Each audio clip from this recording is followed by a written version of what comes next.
With all my apologies to Justice Bernabe, you may ask your question now.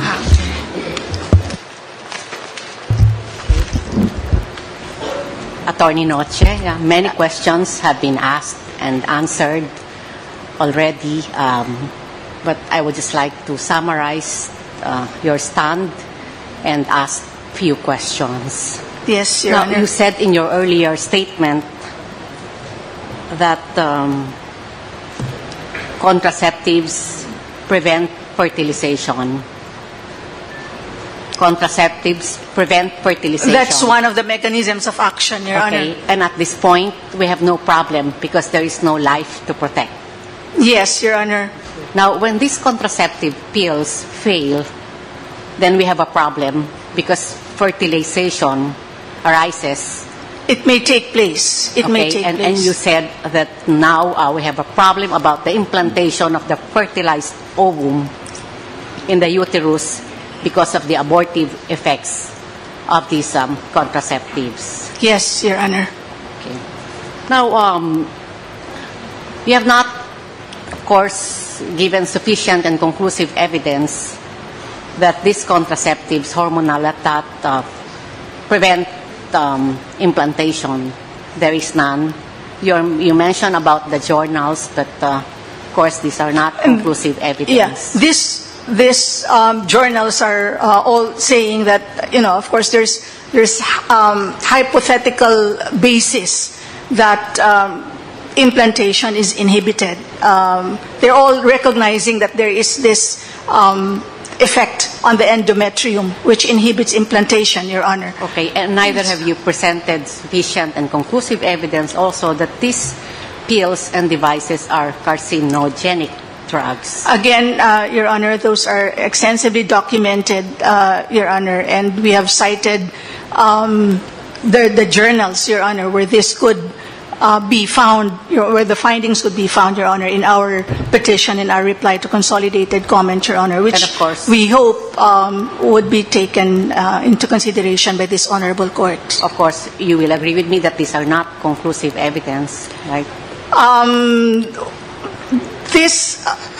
Even the WHO, as the International Agency for Research on Cancer, has brought out these findings, Your Honor. There's extensive documentation on this. Of course, somebody can always come up, especially those probably that have an interest, to protect insofar as, dissemination or marketing of these drugs are concerned, will prefer evidence to the contrary, Your Honor. But that doesn't detract from the fact that there's extensive evidence, Your Honor, of the adverse effects and the abortive nature of contraceptives. And again, we come to this court hoping that this would be taken into consideration by this honorable court, considering that a very fundamental right is involved, Your Honor. Okay. You also said that we cannot separate contraceptives from abortives. Yes. And there is no guarantee that these contraceptives will not have any abortive effect. Yes, Your Honor. And you have not also established that conclusively. Other than the evidence that you are mentioning.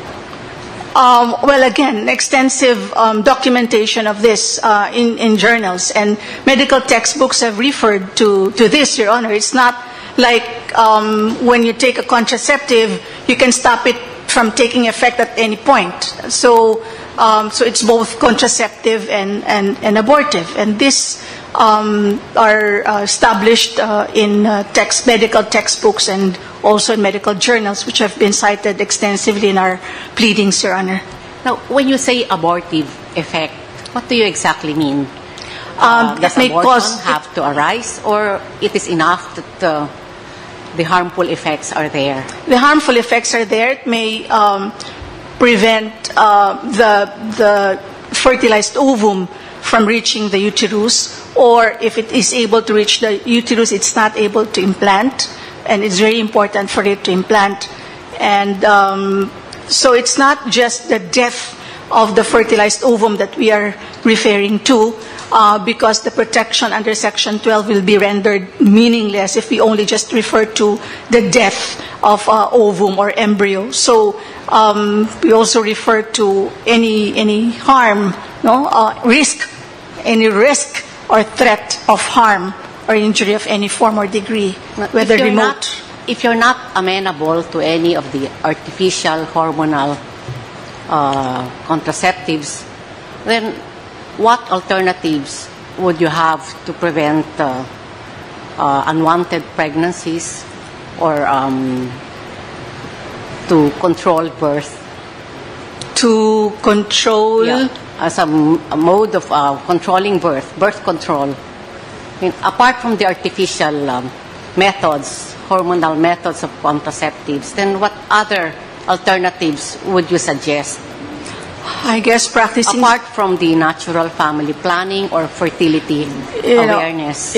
Practicing virtues, which may be old-fashioned by now, but I suppose that will always be there as an option, Your Honor.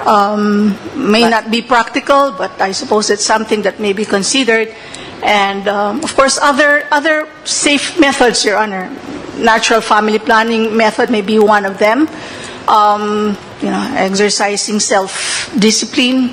But for the state to be spending billions of pesos to bombard the population with these contraceptives, which scientific findings have said are abortive and adverse, then we do not really subscribe to that, Your Honor. But you would agree that these are not reliable methods considering the growth of our population?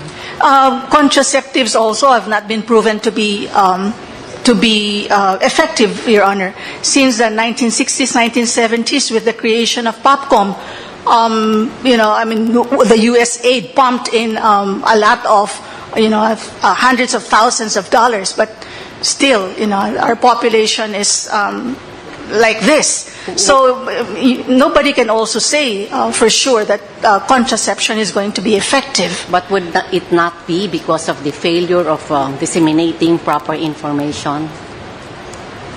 What do you mean, Your Honor? Information on the programs and services on reproductive health.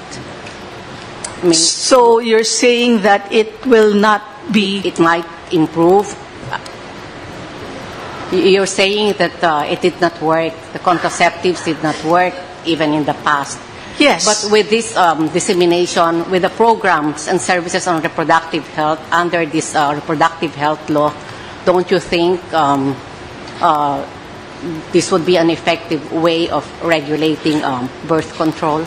Nobody really can say that for sure, but then what I can say, and I think this is a surer way of doing it, will be to spend the 3 billion pesos on, social services and infrastructure and making sure, there are more jobs, and these are more direct ways of, addressing poverty and rising population or population growth, if that's what really the government wants to do.